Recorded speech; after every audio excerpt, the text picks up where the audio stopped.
Hey everyone, welcome to this explainer. Today, we're unlocking something literally foundational to visual arts, rhythm. We're going to break down how rhythm makes an image truly pop, and then we'll look at the absolute legend, American photographer Steve McCurry, to see this concept in action. Ultimately, we're going to take his masterful techniques and use them to inspire your own photography for your upcoming Studio 22 weekly blog assignment. So get ready and let's jump right in.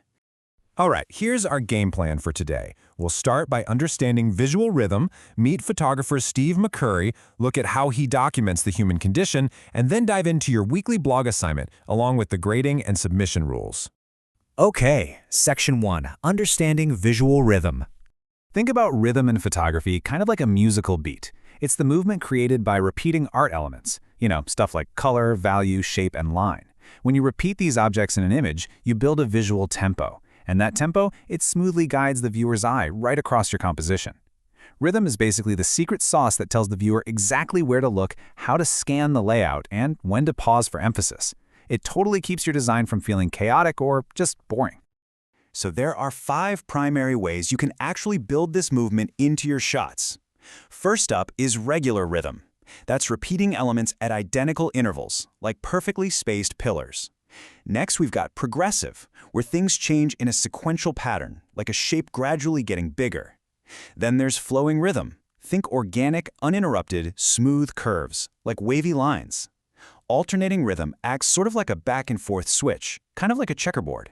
And finally, random rhythm, where elements just repeat without any strict, predictable order. Okay, let's actually look at this theory in practice. On the left side here, in McCurry's shot of a procession of nuns in Myanmar, check out that regular repeating rhythm of the umbrellas and the bright pink robes. It just pulls your eye right across the frame on a steady beat, doesn't it? Now look at the right, taken in a Kuwait oil field. This is a stunning example of flowing rhythm. Those organic, unbroken curves of the vehicle tracks in the sand literally pull your gaze from the bottom of the frame all the way back to the horizon.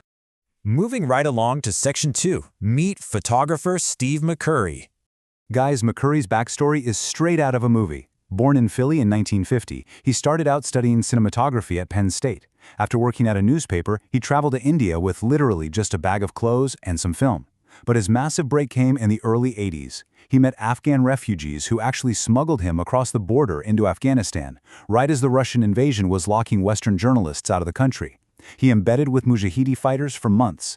And get this, he had to smuggle his film out by sewing it directly into his clothes. That wild dedication led him to join the prestigious Magnum Photos in '86, and he was eventually inducted into the International Photography Hall of Fame in 2019. But what's really fascinating here is his underlying philosophy. Even though he made a name for himself documenting intense conflicts and the brutal reality of invasions, he actually views the act of photography as a deeply peaceful experience. He talks about finding a contemplative, almost meditative state behind the lens, which is totally fueled by his love of experiencing all these different cultures and landscapes across the world. And you can totally see that peaceful vibe in this atmospheric shot from an old Delhi train station platform. It perfectly pairs his meditative mindset with that visual rhythm we've been talking about. Look at those stunning, stretched-out rhythms in the morning shadows. The regular repetition of the figures and their shadows creates this slow, incredibly quiet tempo, even though they're in what is probably a completely chaotic train station. All right, Section 3, Documenting the Human Condition. So, McCurry's portfolio spans all 7 continents. But rather than just hunting for pure aesthetics or the hard facts of the news, he masterfully uses composition and rhythm to highlight something way deeper, the human condition. Just look at this incredible image from Beirut in 1982. Even surrounded by the sheer devastation of conflict, he zeroes in on rhythm and humanity. He's documenting kids just being kids, playfully climbing and hanging from an abandoned anti-aircraft gun surrounded by artillery shells.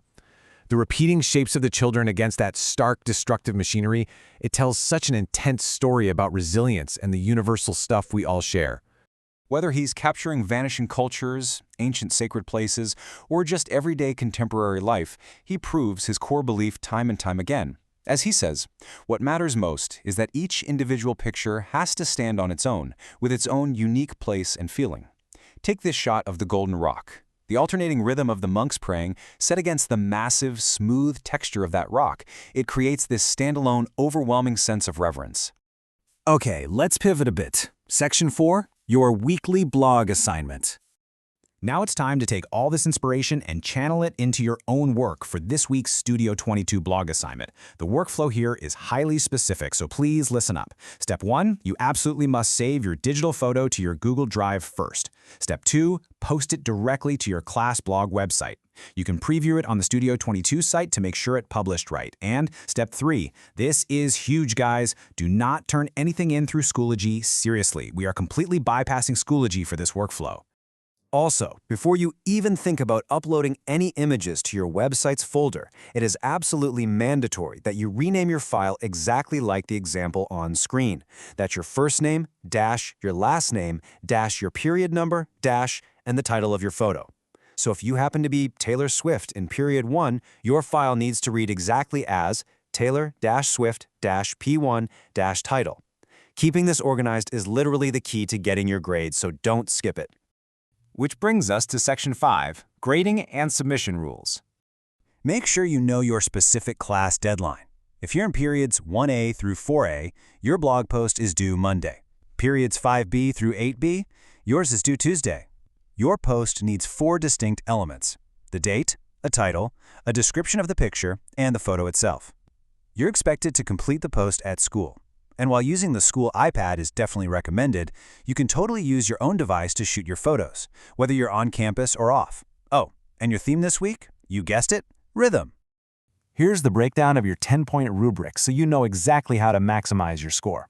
You get 4 points just for successfully completing the blog post with all those required elements we just covered. You grab another 2 points for clearly nailing the rhythm theme in your photo. 2 more points come from following those strict digital submission rules, so properly renaming your file and getting it on Drive in the blog. And the final 2 points? That's for the sheer effort you put into exploring your surroundings to find some really distinctive subjects. So, as you grab your camera to start shooting, think about Steve McCurry. The guy literally sewed film into his clothes and crossed continents to find compelling stories. Now, you obviously don't need to go quite that far, but ask yourself, how can you apply these masterful techniques to step outside your own comfort zone this week? How are you going to capture the extraordinary rhythmic movements hiding right in your own backyard or across campus? I cannot wait to see what you all create.